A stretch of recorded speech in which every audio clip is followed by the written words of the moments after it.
ไปพาท่านผู้ชมมาต่อวัดพระธาตุศรีโคตะบอง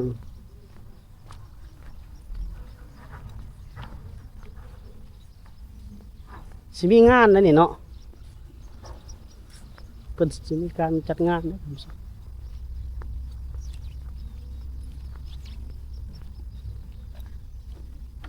มีน้ำบ่คือเห็นอันนี้เนาะ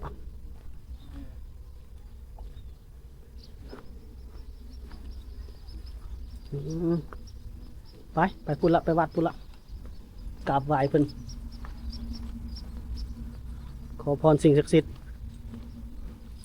คุ้มครองไปทำคลิปกะให้ปังให้ลูกหลานปังจะได้มากราบไหว้อีกวัดโอ้ยิ่งใหญ่อลังการเนาะแนมเบิ่งไกลๆวัดน้อยๆได้เข้ามากรุณาปลดเกิบได้ผลถอดเกิบได้ท่านผู้ชมบุญหอดยอดถึงแล้วมันได้มากราบไหว้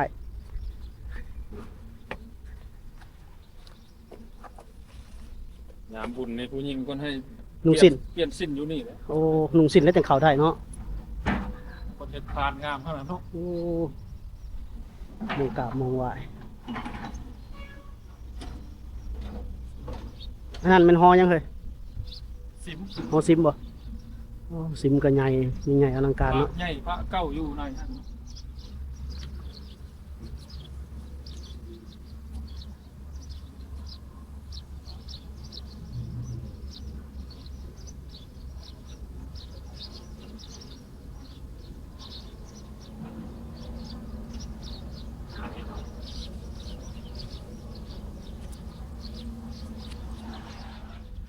ท่านผู้ชมยางเลาะก่อนท่านผู้ชมเนาะเข้มคองเลยติดเข้มโค้งเลยโอ้ใหญ่อลังการเนาะบ่จอยกับครั้งแรกท่านผู้ชมที่ได้มาสัมผัสพาพี่พาน้องทุกท่านมาเที่ยวเนาะมาเที่ยวมาชมงวดนี้เฮาก่อนเฮาสิเข้าไปช่วยเหลือจิตอาสาเพราะว่ามานี่มีโปรเจกต์คือไปเป็นจิตอาสาสมทบกับพี่น้องทางเมืองไทยเดินทางมาจากจังหวัดเชียงใหม่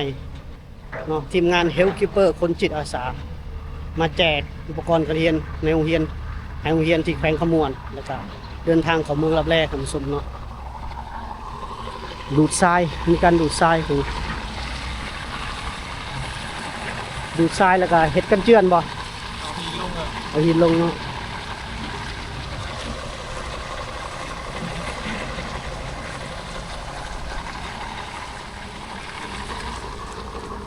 นครพนมบ่ฟังนะ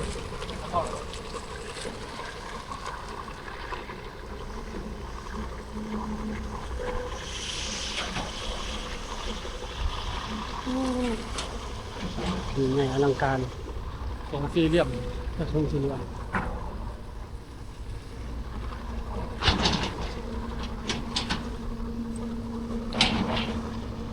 พาทำส้มยางเลาะยางส้มส้ม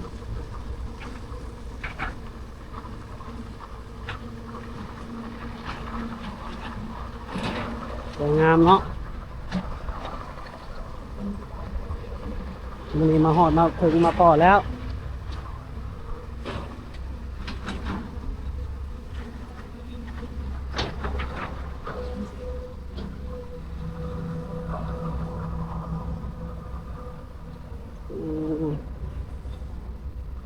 หอซิมหอแจกทางนี้ก็เป็นหอซิมหอแจกเป็นน่าจะมีงานทำสมบูรณ์เป็นเตรียมงานพอดี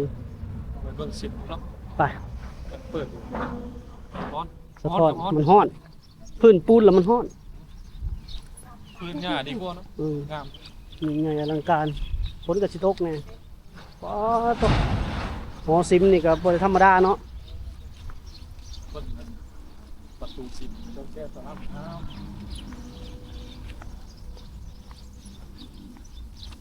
ปีหนึ่งจัดงานนี่มันจัดถึงเดือนใด พร้อมกันกับบุญธาตุพนมพร้อมกันเลย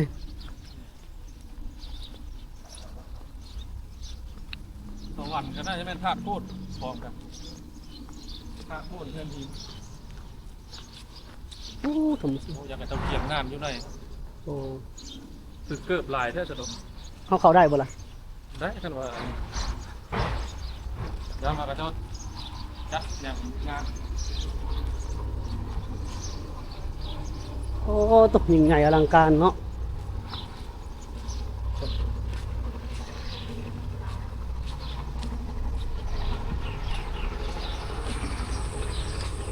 จะเจ้ามาถวายสังฆทานเจ้ามันถวายนอกกระทานนะถวายน้ำ หลายน้ำบอกแล้วบางที เออ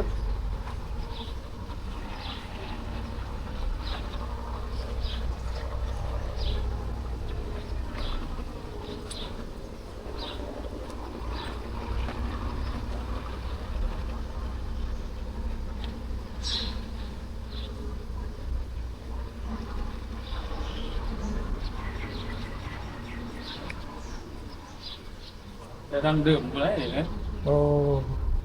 หมูมันบอกเฮ็ดไม่เลย แต่เก่าเลยเนาะประตู ประตูอันสิบ เป็นปูนหมดหรือไม่ ไม่เลย ไม่บ่ เนี่ย โอ้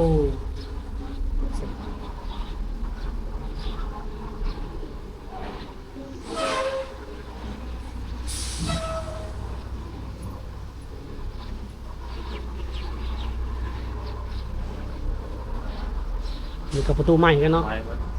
ใหม่หมดเลยแกะสลักอย่างงามเลย สวย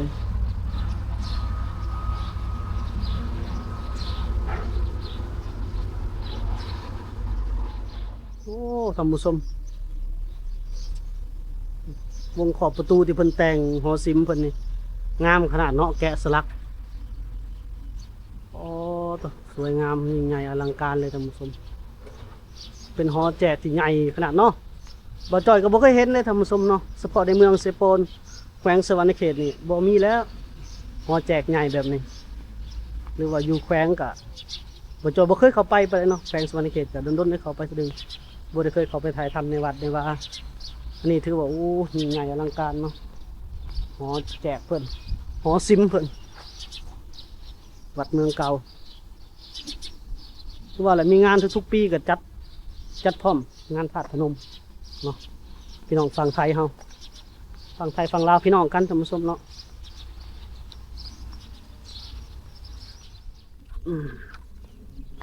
งานที่เพิ่นเฮ็ดนี่ก็งานใหญ่แล้วตามเบิ่งสิมีการมอบเครื่องมอบของ งานเอาในงานใหญ่ทีเดียว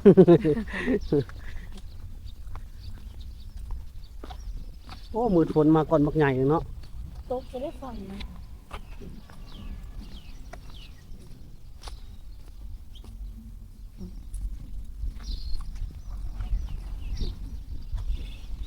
เขาโอ้บ่ได้นุ่งส่งเขาบ่ได้เลยเนาะมันนุ่งสินเขาบ่ได้เด้อผู้หญิงเนาะได้มากราบมาไหว้แล้วบ่จอยเนาะแล้วนี่ก็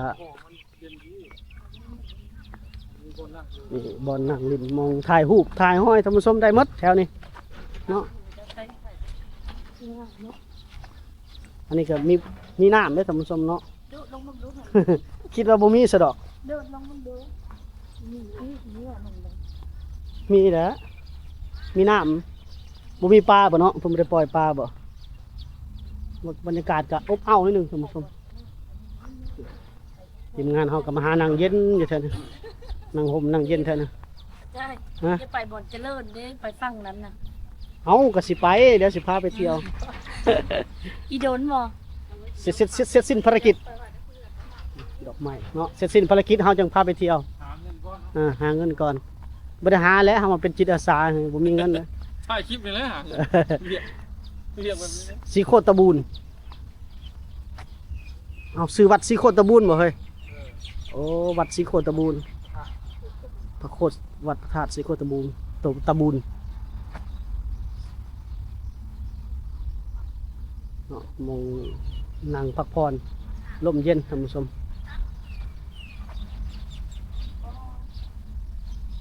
ตาต้องมองมุมนี้ให้งาม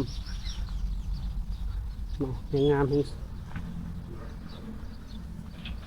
เหมาะสมมาเที่ยวก็ได้ท่านผู้ชมพี่น้องฟังไทยกันเมืองท่าแขกเนาะวัดศรีโคตบูรณ์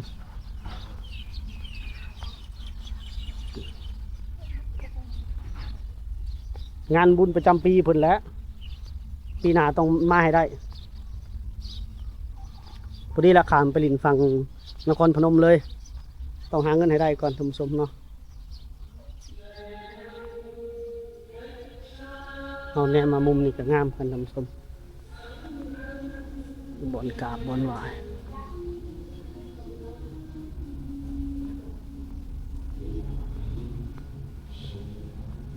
โอ้หอนี่ก็ศาลาเนาะสมใหญ่แต่ละบ่อนี่ใหญ่วัดเนาะศาลาหงธรรมโอ้วัดพระธาตุศรีโคตะบองนี่ลายสื่อเจ้าภาพเลยท่านผู้ชมศาลาหงธรรมมีหอศิลป์หอแจกศาลาหงธรรมกำลังบูรณะอะไรกับซ่อมแปลงอะไรกับพัฒนาตัวนี้ก็น่าจะเป็นกระเบื้องก็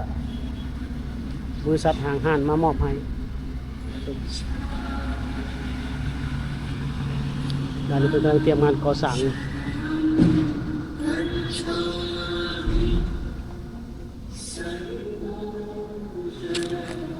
ให้ออกจากโยมก็มาหาถ่ายรูปนุ่งสิ้นนะหนึ่งใส่ผ้าถุงยังสามารถเข้าไปได้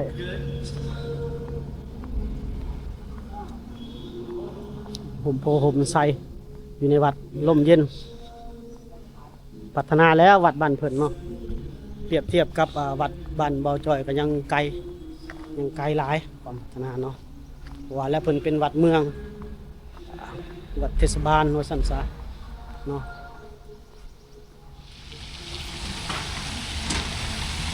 ตอนนี้ก็ยังมีการก่อสร้างกันเจือนท่านผู้ชมเนาะลาวเฮายังบ่ได้มีกันเจือนเด้เพิ่งจะสร้างอยู่แล้วเพิ่งจะมีแผนเฮ็ดทางเมืองไทยมีแล้วทางเมืองไทยฝั่งนั้นเนาะทางนครพนมลาวกับไทยนี่เปรียบเทียบกันบ่ติดเด้อท่านผู้ชมเนาะทางเมืองไทยนี่โอ้พัฒนาไปไกลแล้วทางเมืองลาวเฮายังห่างกันหลายเปรียบเทียบกันบ่ได้ท่านผู้ชมนะพี่น้องทางเมืองไทยนี่คนพัฒนาแล้วพัฒนาไปไกลอันนี้ว่าแม่นอวยได้ท่านผู้ชมเนาะหรือว่าแม่นอวยหรือว่าย่องได้ท่านผู้ชมเป็นเรื่องจริงเนาะทางเมืองไทยคนไปไกลแล้วทางเมืองลาวเฮายังค่อยๆมืนตาอาบได้ทั้งหน้าบ่อจอยเนี่ยบ่แม่นวัดบ่ท่านผู้ชมมีหอกองพร้อมวัดเก่าบ่เนาะหรือว่าในใดเฮาก็บ่จักท่านผู้ชมแต่ทั้งนี้น่าจะบ่ได้เฮ็ดหยังแล้วสงสัยเป็นวัดเก่าอยู่มีหอกองท่านผู้ชมมีหอกอง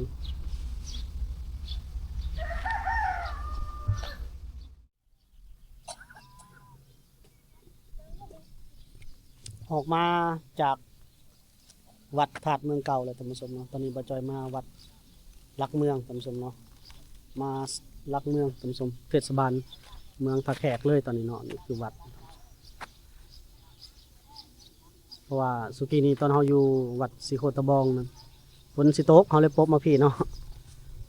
อยู่แคมป์ของเลยท่านผู้ชมเนาะทั้งรูปน้ำเพิ่นมาทำบุญแก้บนท่านผู้ชมเนาะตามความสุขของบุคคลของไปของเราเนาะมีทางนี้ก็มีทางย่างลงได้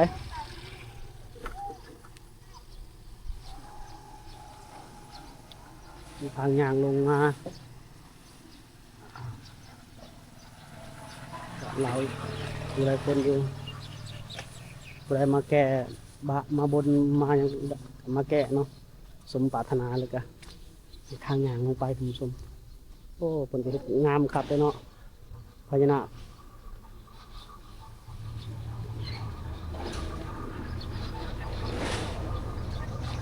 มีบันไดย่างลงไปใช่ไหม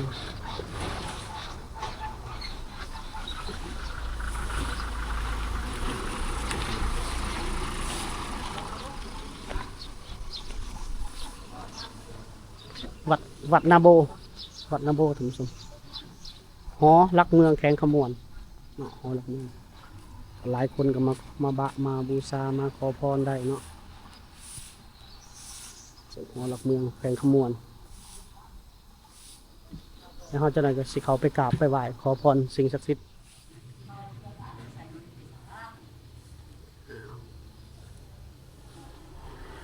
คนมากราบมาไหว้มาขอพรสิ่งศักดิ์สิทธิ์ท่านผู้ชมแดดจากสองเนาะหอรักเมืองแขวงขมวนเนาะ อ้าวเมย์มันไปเหรอวะ มีการมีการนั่งลำมาลำอยู่นี่ท่านผู้ชมแต่เฮาบ่ฮู้ว่าสิได้อยู่เก็บภาพหรือบ่เนาะจะหน่อยสิมีการเอานางลำมาลำอยู่ คนมาลำแก้บนครับ สีเขียวเมื่อละโหดกะนั่งดังปกครองยังโยกำบุกเขียนบานดาลลานสร้างลาสถานีคนเสียสัตนาผู้เป็นผู้เขา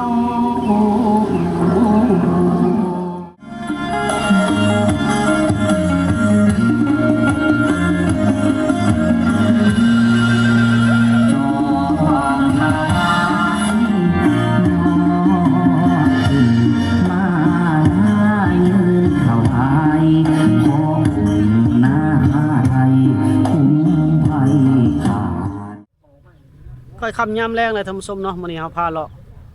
หลังจากที่เลาะวัดสิโคตะบองแล้วก็กลับมาอยู่ที่วัดแคมป์คลองอีกท่านผู้ชมเนาะบรรยากาศก็จะประมาณนี้แล้วก็เห็นไปเก็บภาพบรรยากาศตอนเพิ่นลำแก้บะให้เบิ่งเนาะให้เล็กน้อยท่านผู้ชมพบกันใหม่ใน EP หน้าเด้อท่านผู้ชมสวยดีสบายดี